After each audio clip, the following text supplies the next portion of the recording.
सन 1664 में जब काशी विश्वनाथ में औरंगजेब की सेना ने काशी विश्वनाथ ज्योतिर्लिंग को खंडित करने के पापी उद्देश्य से आक्रमण किया, उनका सामना पारंपरिक सैनिकों से नहीं अपितु महानिर्वाणी अखाड़े के सन्यासियों से हुआ। सूर्योदय से लेकर सूर्यास्त तक युद्ध हुआ, भूमि सहस्रार शवों से पट गई और अंततः ज्ञानवापी के युद्ध में सन्यासियों ने एक महान विजय प्राप्त की। ज्ञानवापी के युद्ध में मिली पराजय से तिलमिलाए औरंगजेब ने 5 वर्ष उपरांत विश्वनाथ ज्योतिर्लिंग पर पुनः आक्रमण किया। जब आक्रमण रोकना असंभव हो गया तो शिवलिंग को गले लगाकर महंत ने कुएं में छलांग लगा दी। विश्वनाथ मंदिर का शिखर तोड़कर औरंगजेब ने उस पर ज्ञानवापी मस्जिद का गुंबद बना दिया। तो कौन है ये साधु? भगवा चोला ओढ़े शांत ब्रह्मचारी, या फिर जटा लहराते भस्म धूसरित उग्र कदम ताल करते हुए नागा? क्या वो घर छोड़ वैरागी है जो पारलौकिक सुख की कामना में भटकता रहता है, या वो जो आंतरिक कलह या बाह्य आक्रांताओं से झटपटाते हुए समाज को दिशा देता है? आइए इतिहास पे एक दृष्टि डालते हैं। 1323 में मोहम्मद बिन तुगलक के निरंतर आक्रमण से दक्षिण के काकतिया और कांपिली राज्य बिखर गए थे। मठ मंदिर खंडित कर दिए गए थे और आम जनमानस में असुरक्षा का भाव व्याप्त हो गया था। जबरन धर्मांतरण साधारण बात बन गई थी। काकतिया राज्य के पूर्व मंत्री हरिहर और बुक्का राय को जबरन इस्लाम कबूल करवाकर उसी क्षेत्र के जागीरदार के रूप में नियुक्त किया गया। ऐसी अराजकता को समाप्त करने के लिए क्या करना यथोचित था? एक धर्मपरायण राज की स्थापना करना, परंतु कैसे? स्वामी विद्यारण्य का आध्यात्म बल ही था कि उन्होंने हरिहर और बुक्का राय को हिंदू धर्म में पुनः दीक्षित कर विजयनगर साम्राज्य की स्थापना की। दोनों भाइयों ने आक्रांताओं को बाहर खदेड़ा और राज्य की सीमाएं सुरक्षित की। स्वामी विद्यारण्य ने सन्यासी होते हुए न केवल नए राज्य को धार्मिक दिशा दी अपितु प्रधानमंत्री का पदभार भी संभाला। और इस प्रकार दक्षिण में विजयनगर इस्लामिक घुसपैठियों के विरुद्ध बांध बनकर उभरा, जो 200 वर्ष तक अपने कुशल प्रशासन, उदारवादी धार्मिक नीति, कूटनीति और अर्थव्यवस्था के कारण समृद्ध रहा। मध्यकाल में इस्लामी विस्तार भारत पर कहर बनकर टूटा। 16वीं शताब्दी में अकबर के शासनकाल में मुसलमान सूफी हिंदू सन्यासियों पर अनायास ही हिंसा पे उतारू थे।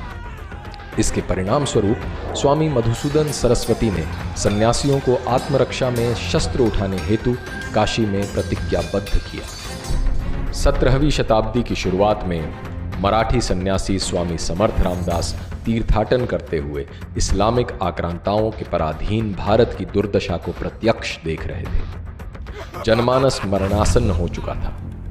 उसकी सामाजिक, राजनैतिक तथा धार्मिक नवचेतना के लिए उसमें पौरुष अभिमंत्रित करना आवश्यक था। पुनः धर्म स्थापना हेतु स्वामी रामदास ने गांव-गांव में हनुमान मंदिरों और अखाड़ों की स्थापना की, जिसमें मराठा योद्धा तैयार हुए। स्वामी रामदास ने शिवाजी को क्षत्रिय धर्म उपदेशित किया तथा स्वयं को छत्रपति घोषित कर हिंदवी स्वराज की स्थापना करने के लिए प्रेरित किया।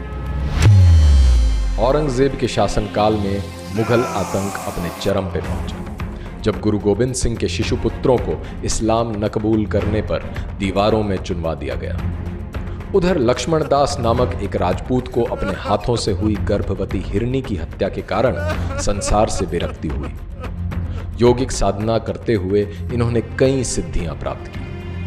गुरु गोविंद सिंह जी के आग्रह पर इन्होंने पुनः क्षत्रिय धर्म का वहन किया और सरहिंद को फतह कर साहबजादों की नृशंस हत्या का प्रतिशोध लिया। संसार इन्हें बंदा बहादुर के नाम से जानने लगा। जब इन्हें मुगलों ने छलवश गिरफ्तार किया, तब घृणित काय फर्रुखसियार ने इनके पुत्र को इनकी आंखों के सामने कटवाया और उसके शरीर से उसका हृदय निकालकर इनके मुंह में भर दिया। और ये परम वेदना सहते हुए बंदा बहादुर वीरगति को प्राप्त हुए। 19वीं शताब्दी तक एक तरफ ईसाई मिशनरी का धर्मांतरण के लिए बढ़ता प्रपंच, वहीं दूसरी ओर अंधविश्वास और निरक्षरता के कारण शिथिल पड़ा हिंदू समाज। अज्ञान और गरीबी का द्योतक बन चुकी हिंदू सभ्यता को रामकृष्ण के शिष्य विवेकानंद ने वेदांत गर्जना कर ज्ञान, भक्ति और कर्म की परिधि में पुनः परिष्कृत किया, जिसकी गूंज 11 सितंबर 1893 को अमेरिका के विश्व धर्म संसद में सुनाई दी। जहां अन्य प्रतिनिधि अपने धर्म की शक्ति और विशेषता सिद्ध करने में लगे थे, वहां विवेकानंद ने न केवल सहिष्णुता अपितु सार्वभौमिक स्वीकृति की बात कर संपूर्ण विश्व को भारतीय सभ्यता के प्रति मुग्ध कर दिया। रामकृष्ण मिशन की स्थापना कर इन्होंने ऐसे महात्माओं की पीढ़ी तैयार की जिन्होंने वेदांत दर्शन ही नहीं अपितु दरिद्र नारायण की सेवा करने के लिए संन्यास धारण किया। मृत्यु का भय दिखाकर अथवा प्रलोभन देकर धर्म परिवर्तन करने का व्यवसाय भारत में अब पुराना हो चला है। धर्म परिवर्तन के इस कुचक्र को भेदने का कार्य आर्य समाज के शुद्धि आंदोलन से शुरू हुआ, जिसमें प्रलोभनवश ईसाई बने या विवशता में इस्लाम कबूल किए लोगों को पुनः हिंदू धर्म में दीक्षित किया जा रहा था। 3 दिसंबर 1926 को आर्य समाज के स्वामी श्रद्धानंद की दिल्ली स्थित उन्हीं के आवास में जबरन घुसकर अब्दुल रशीद नामक व्यक्ति ने गोली मारकर हत्या कर दी। राष्ट्रीय आंदोलन में प्रमुख भूमिका रखने के बाद भी स्वामी श्रद्धानंद को इसलिए मार दिया गया क्योंकि वे उन मलकान राजपूतों को पुनः हिंदू धर्म में प्रविष्ट करना चाहते थे जो मुगल काल में जबरन मुसलमान हो गए थे।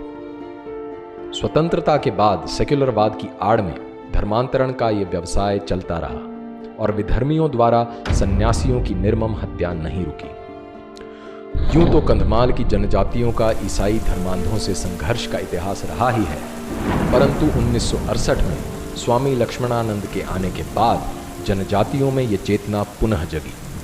23 अगस्त 2008 को जन्माष्टमी के दिन 20 सशक्त नकाबपोशों ने स्वामी लक्ष्मणानंद की कलाई और स्नायुजाल को काटकर उनके शरीर को गोलियों से छलनी कर दिया। 2013 में माओवादी नेता पुलरी रामा राव तथा अन्य धर्मांतरित ईसाइयों को दोषी पाया गया। इसी प्रकार सन्यासी कई बार गहरे षड्यंत्र का शिकार हो जाते हैं या फिर सरकारी उदासीनता के कारण गुमनामी में देह त्याग करते हैं। हरिद्वार स्थित मातृसदन आश्रम के सन्यासियों की गंगा के अविरल निर्मल प्रवाह के लिए देह त्याग की परंपरा सी बन गई। उसी परंपरा के साधु स्वामी ज्ञान स्वरूप सानंद ने सरकार से मुख्यतः हिमालय में गंगा की सहायक नदियों पर बनने वाले जल विद्युत परियोजनाओं पर तथा हरिद्वार कुंभ में बालू खनन, निर्वनीकरण तथा जीव जंतुओं की हत्या पर प्रभावी रोक लगाने की मांग की। सरकार की उदासीनता देखकर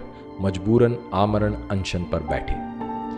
अपने अंतिम साक्षात्कार में स्वामी सानंद ने कहा था कि अगर गंगा के लिए उनकी मृत्यु भी हो जाए तो उन्हें कोई पछतावा नहीं होगा।